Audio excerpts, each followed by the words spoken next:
Solveig Aaslund stood in the spring light of Tinn parish, her hands marked with the permanent pinpricks of dried linseed oil from her father's trade, watching him press his weight against the planing vise as he shaped birch for window sashes. It was 1869, and Halvor Aaslund, the master vinduerssnekker of Telemark, was passing knowledge to his daughter as his own father had passed it to him. Halvor was not young anymore. He carried the work in his shoulders, the constant pressure of hawk and plane, the weight of 3 generations of window craft. His hands were knotted, stronger than iron from decades of pressing linseed oil into paper, of measuring dead air gaps in frames, of understanding through his fingertips the precise thickness of 3 sheets of cotton rag stock when layered in birch channels with 2 gaps of exactly 1 1/4 inches each. She was 26, recently married to Lars a man of modest means and steady humor, who understood that his wife carried a craft that was not his to compete with. The knowledge in Halvor's hands was ancient. It came from the valleys where glass cost more than a year's wage, where peasants had learned to oil paper until it became translucent and weather-tight, to layer it in frames with dead air pockets that held the cold at bay, better than any single sheet of glass. The chemistry of linseed oil, the mathematics of air gaps, the discipline of the 3-coat system, all was preserved in notebooks written in Halvor's careful hand, with marginalia in old Telemark dialect, notes about saints' days when the oil pressed best, observations about humidity and drying times, and the peculiar behavior of boiled flax oil as it hardened into sealed varnish. In the spring of 1869, that knowledge passed into Solveig's keeping. Halvor died on a Tuesday evening in April, his breath running out in the same way it had run out for men in his family for generations, the pressure on his lungs finally overcoming his will to resist. Solveig inherited his planing tools, the Liverpool steel planes that were worth more than most men kept in cash, and she inherited the papers, the notebooks bound in leather that smelled of horse glue and river damp, filled with diagrams of frame construction, ratios of oil to rag paper weight, notes on the behavior of linseed as it transitioned from liquid to skin to varnish. Her father had spent his life understanding light passing through oiled paper, the way it diffused without harshness, and she had spent her adolescence watching him work, her hands learning through his demonstrations the patience required, the precision, the refusal to skip steps or rush the drying between coats. The emigration came in the spring of 1872. By then, Solveig had been living as a widow for 3 years in her mind, even though her husband was alive. She and Lars had already made the decision to join the wave of Norwegian families moving to the Minnesota territory, where land was free under the Homestead Act, where a quarter section could be claimed for the filing fee and a willingness to improve it. They had heard of a settlement forming in the Otter Tail County region, a place called Bjornstad, near the Pelican River, where Norwegians were building a community on the open prairie. Lars was a logger by trade, a man of strength and reasonable skill, and the forests of Minnesota promised steady work. They had taken passage on a steamship from Bergen, arriving in New York in June, traveling by rail to St. Paul, then by wagon and on foot to the claim that Lars filed in the autumn of 1872. The land was level and treeless, settled with Norwegian families who had come before them, people who spoke the language, who understood the food, who gathered for worship in a simple meeting room that would eventually become the Bjornstad Lutheran congregation. It was good land and honest, and Solveig had brought with her the notebooks and the tools and the memory of her father's hands working the planes. The catastrophe came in autumn of 1875. Lars was working as a timber setter in the logging camps on the upper Mississippi, reinforcing galleries where River Drive operators moved timber downstream.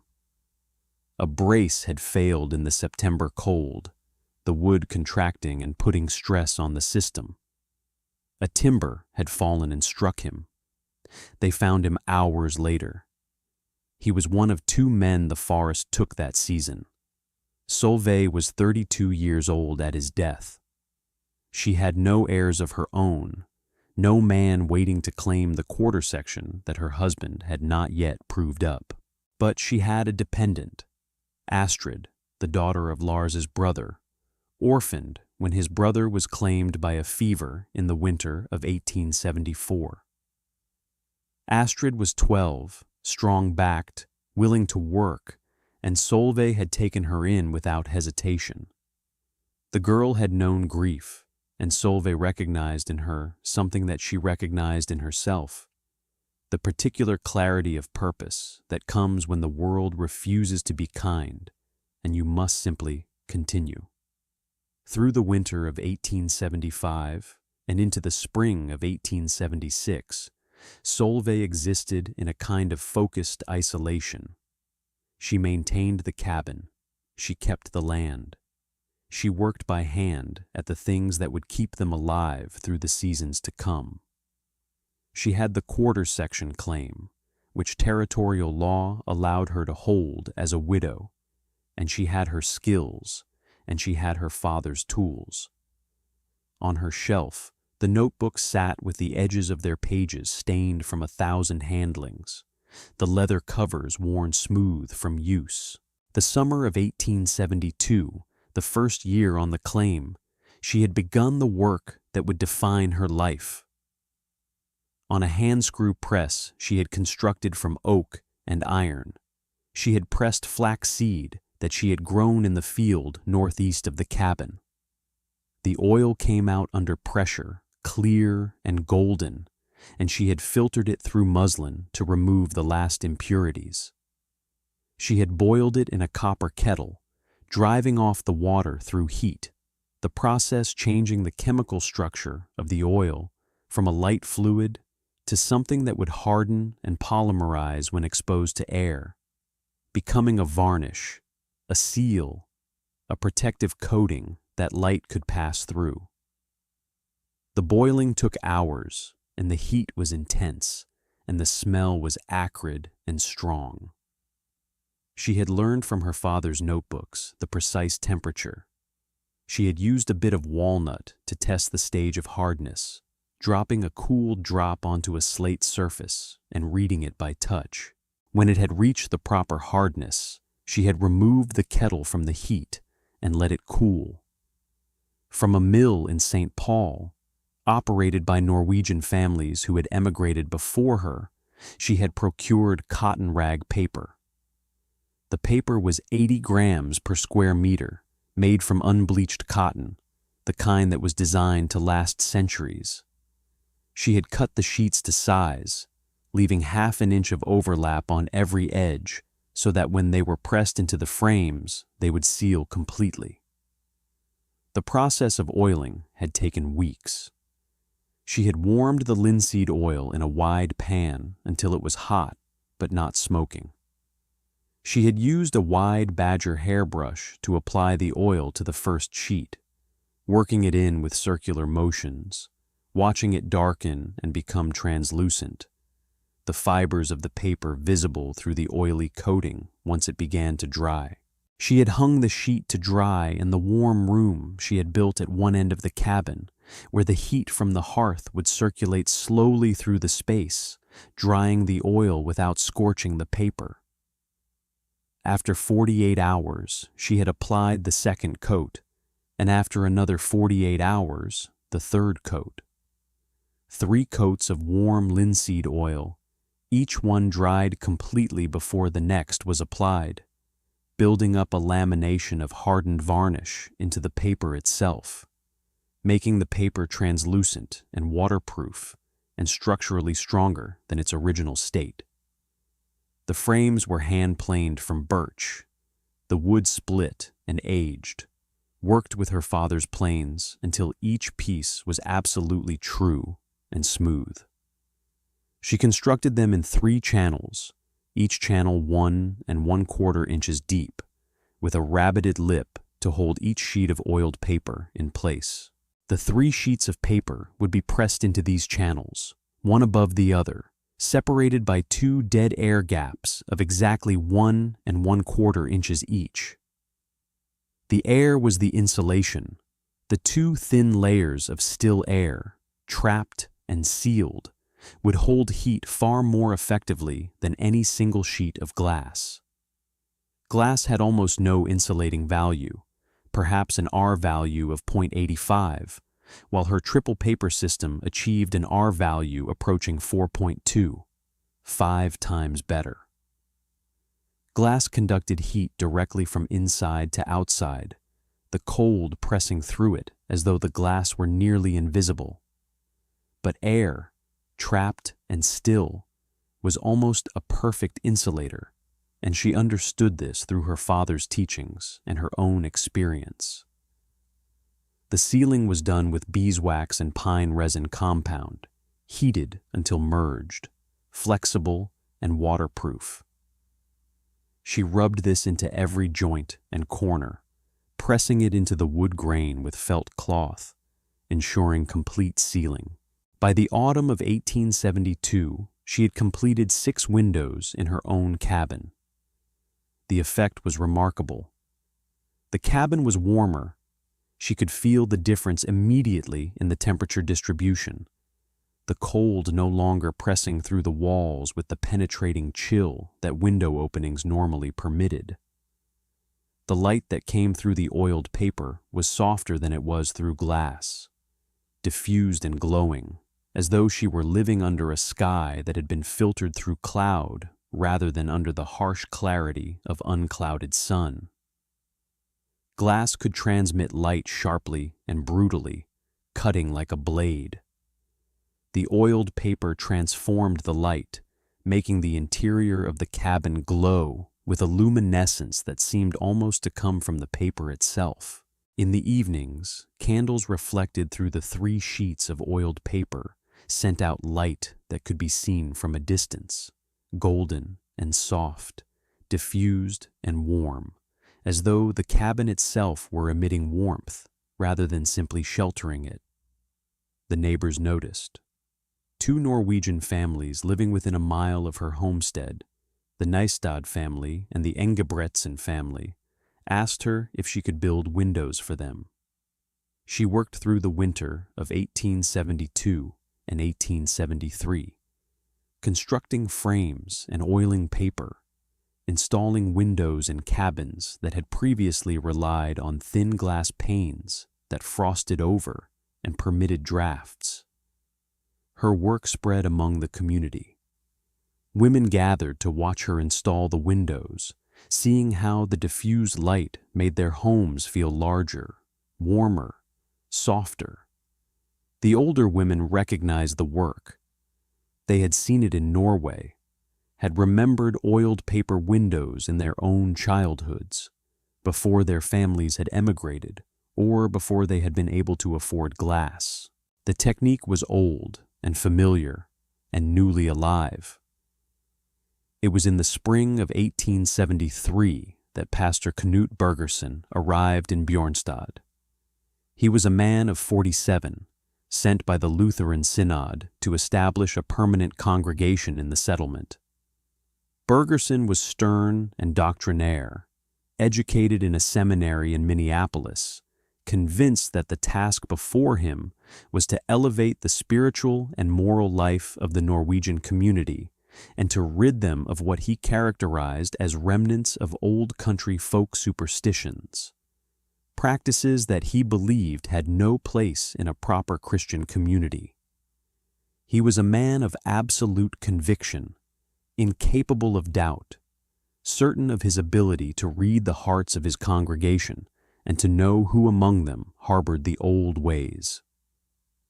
His own house was built with glass windows, 6 of them, ordered at a cost of $4.25 each from a supplier in St. Paul, a total of $25.50 for glass alone, more than 3 months' wages for a laborer. The windows were single pane, the glass thick and clear, the kind that showed his status and his rejection of the old ways. When he looked out through those windows, he saw a clear world without filter or diffusion. In the autumn of 1873, he saw Solveig's cabin at dusk, the oiled paper windows glowing with the golden light of candles, the diffused glow visible from the road. He had stood there watching it, his jaw clenched, feeling something in it that he recognized as dangerous.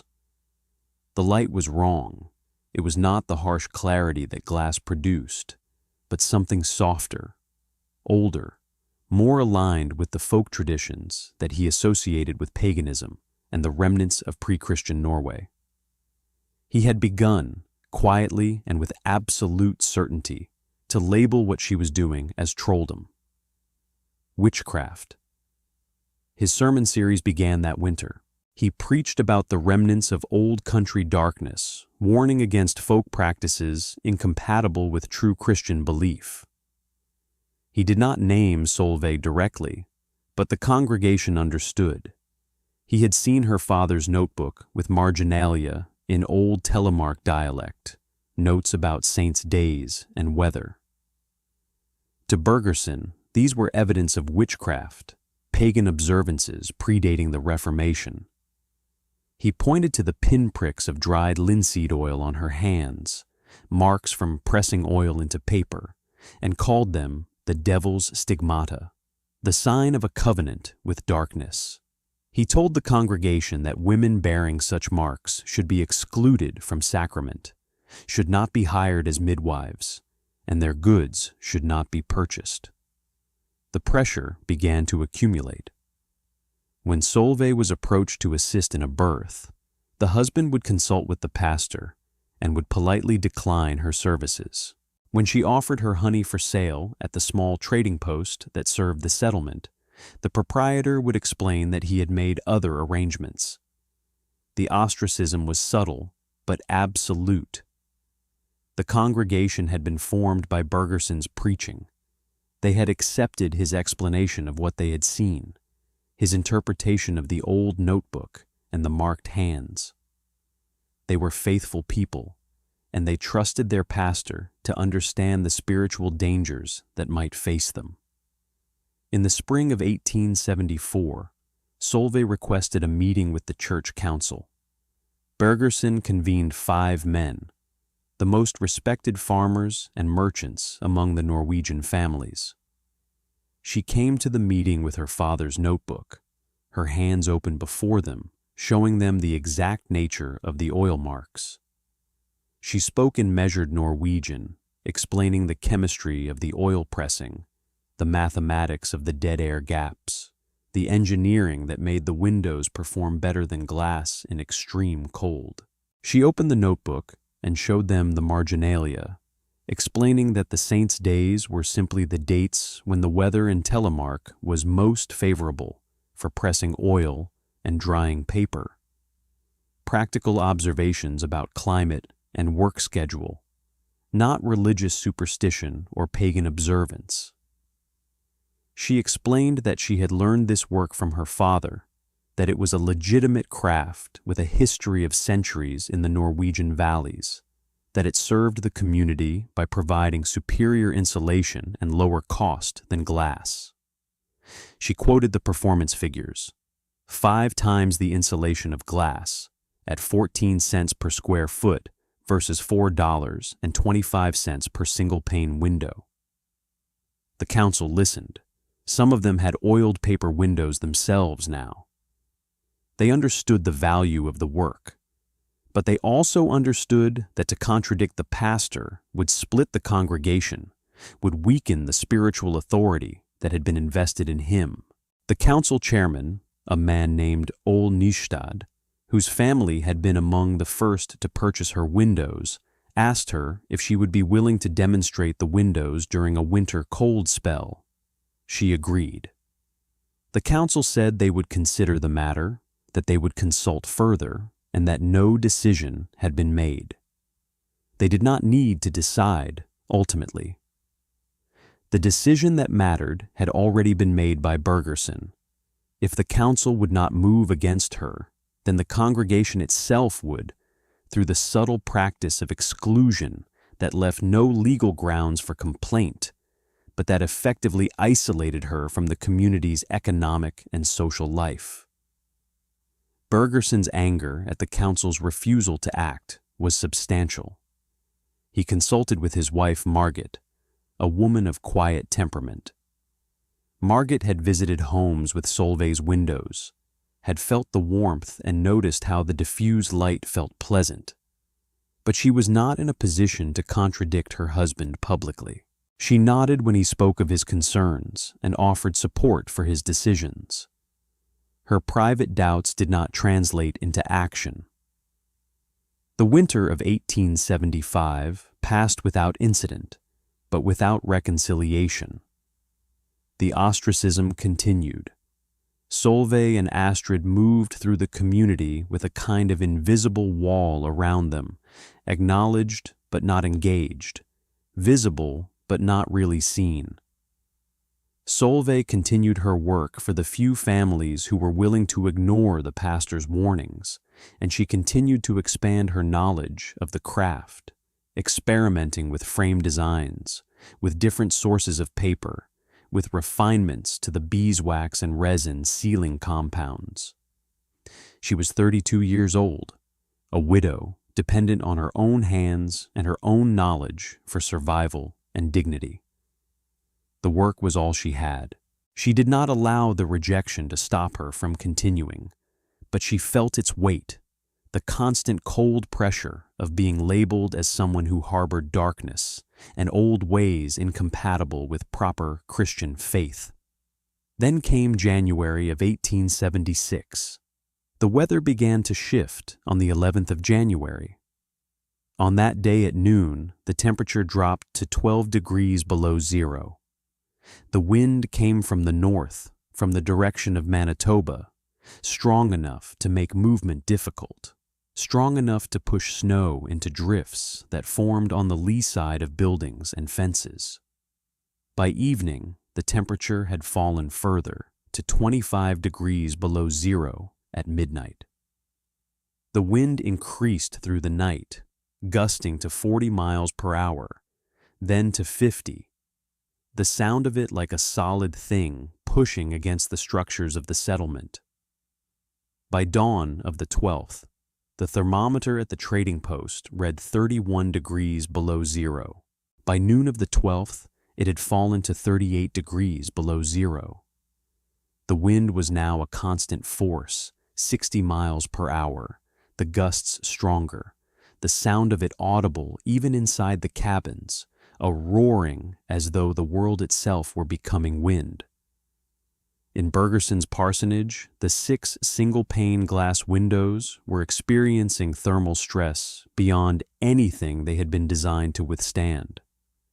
The glass had been manufactured in St. Paul, a commercial product made for buildings where winter temperatures might drop to 20 or 30 degrees below zero, where the indoor temperature would be maintained at 60 or 70 degrees Fahrenheit through the burning of wood in the hearth. But the differential between the outside air and the warm interior was now 50 degrees, then 60 degrees, the thermal shock transmitting through the glass as stress, as the glass contracted on the outside, while the interior surface remained warmer. The glass began to develop hairline fractures. By evening of the 12th, 3 of the 6 windows had shattered with a sound like the breaking of bones, the glass falling inward in sharp fragments that scattered across the floor. The wind drove through the broken windows with terrifying speed, and the parsonage, which had been built with the assumption that the glass would provide a thermal barrier, suddenly became an open place, exposed to the elements. Bergerson and his wife Margit, along with their 3 young charges, moved to the single room in the parsonage with a functioning stove, the corner room where one glass window remained intact. They piled quilts and blankets, burned wood through the night at a rate that consumed a season's supply of cordwood, trying to maintain enough warmth to keep themselves and the household young from developing the symptoms of extreme cold. By midnight of the 12th, the interior temperature had dropped to 14 degrees Fahrenheit. The household young were wrapped in every piece of cloth the parsonage contained. Margit held them against her form, trying to transfer her warmth, trying to keep them from the sleep that precedes freezing. Bergerson stood at the stove and fed timber into the flames, unable to stop, unable to accept that his house, his status symbol, his declaration of modernity and progress, had become a trap. Outside, the wind howled at 60 miles per hour, and the temperature had fallen to 47 degrees below zero. 4 miles away, in her small cabin on the quarter section, Solveig woke to the sound of the wind. The thermometer on the north wall read 20 below. She knew from her father's notebooks and years of experience that this wind and cold would push the temperature lower as night continued. She rose and added wood to the hearth, keeping the fire steady but not excessive. She had limited wood that must last through the spell. Astrid was awake in the loft, breath visible in the cold air above her blankets. Solveig called up, telling her to come down, to sit by the hearth, to keep close to the warmth. The girl descended and settled near the fire. The two of them sat in silence, watching the flames, listening to the wind press against the cabin with terrifying force. The 3 sheets of oiled paper in each of the 6 windows were performing exactly as Solveig's father had designed them to perform. The glass in Bergerson's house was conducting the cold directly inward, the temperature differential creating stress, but the oiled paper had no such weakness. Paper does not crack under thermal stress. The 3 separate sheets, each in its own channel, separated by 2 pockets of still air, meant that the cold was not pressing uniformly against a single surface. Instead, the outermost sheet took the brunt of the exterior cold, slowing the transfer of heat. The first dead air gap provided insulation. The middle sheet presented another barrier. The second dead air gap provided more insulation. By the time the cold reached the innermost surface, its force had been substantially dissipated. The interior of Solveig's cabin remained warm, not hot, but warm, stable, habitable. As dawn broke on the 13th, Solveig's thermometer inside the cabin read 58 degrees Fahrenheit. Outside, the temperature had fallen to 47 degrees below zero. The wind had not lessened. The settlement was in the grip of a polar vortex that had moved south from Manitoba, a weather system so extreme that it would later be recorded in meteorological records as one of the most severe cold events in the history of the upper Midwest. In the Bergerson parsonage, Margit and the household young were still alive, but barely.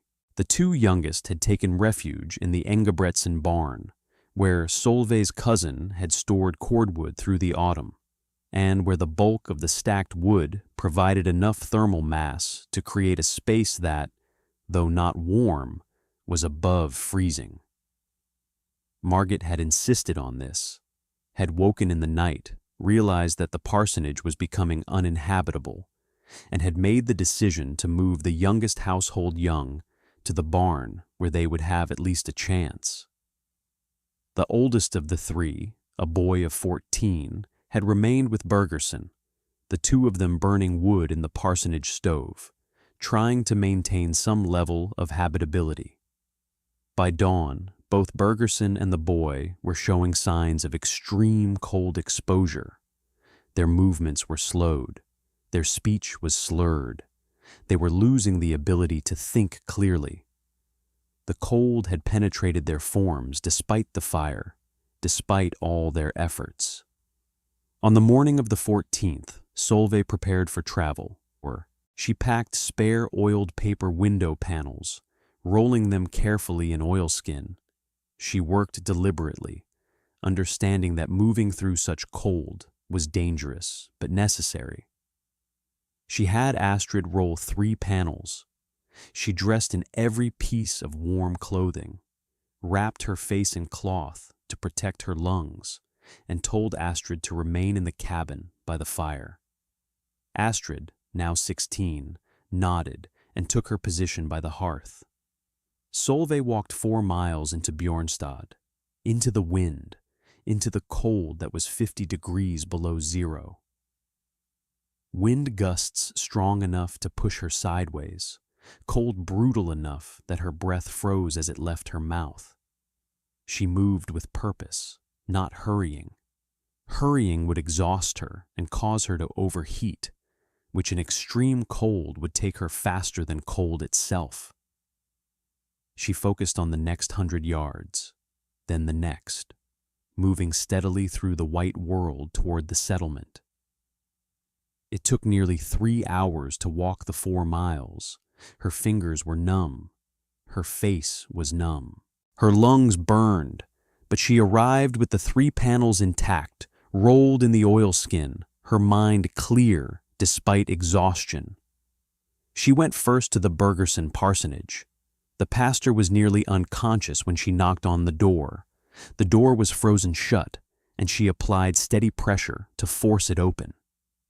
Inside, the parsonage was catastrophic. 3 shattered windows gaped open to the wind. The room temperature was 14 degrees Fahrenheit. Bergerson was slumped near the stove, his movements almost mechanical.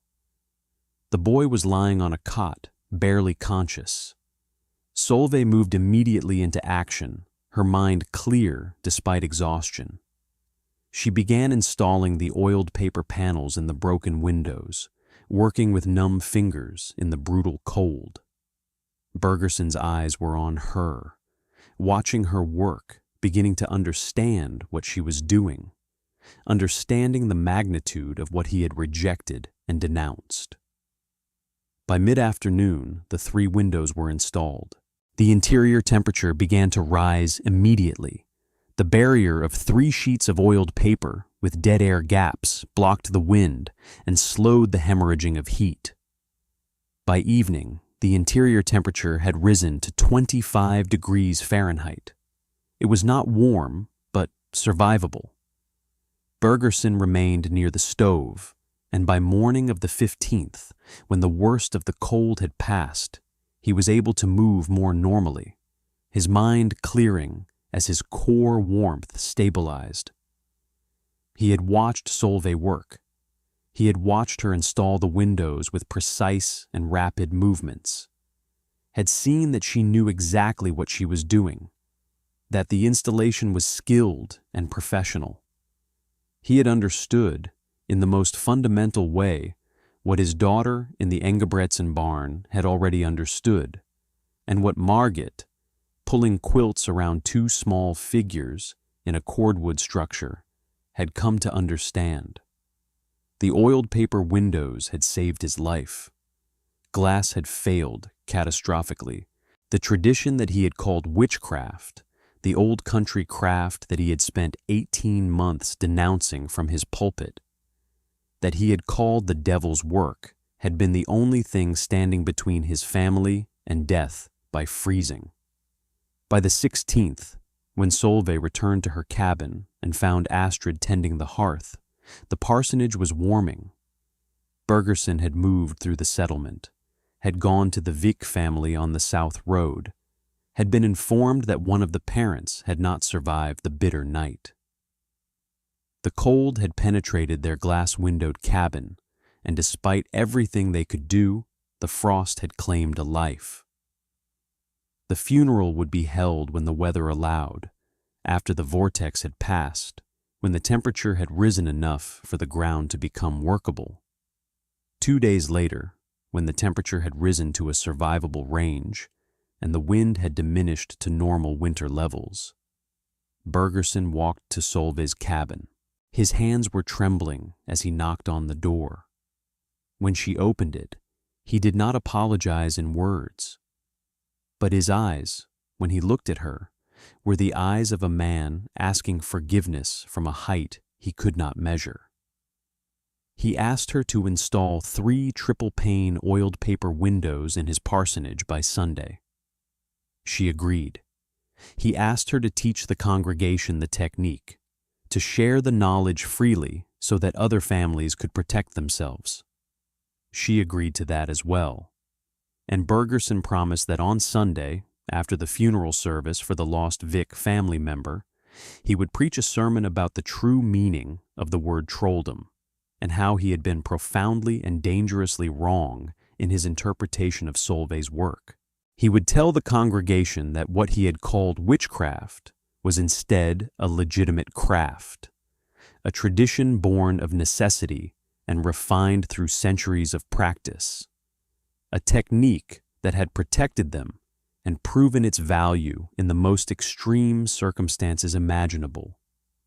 That spring, the Bjornstad oiled paper window co-op formed. 11 Norwegian American families came to Solveig's quarter section, working with her through the pressing of flax oil and the oiling of paper, learning to construct the frames and to understand the precise mathematics of dead air gaps. By autumn of 1876, 11 cabins in Bjornstad had been fitted with triple-pane oiled paper windows.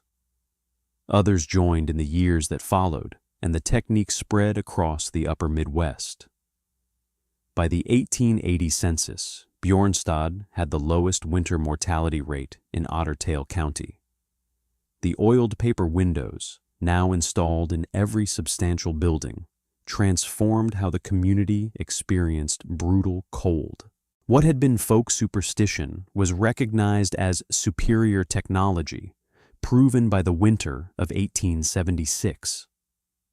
In evening light, the settlement glowed with the golden diffusion of 40 oiled paper windows catching the last light of dusk, the light filtering through 3 sheets of linseed oiled cotton rag paper, through dead air gaps that held the cold at a distance, through the careful mathematics of a craft Solveig's father had preserved and that Solveig had brought to the prairie. The old ways, measured and deliberate, had proven their worth against the most unforgiving tests that nature could devise.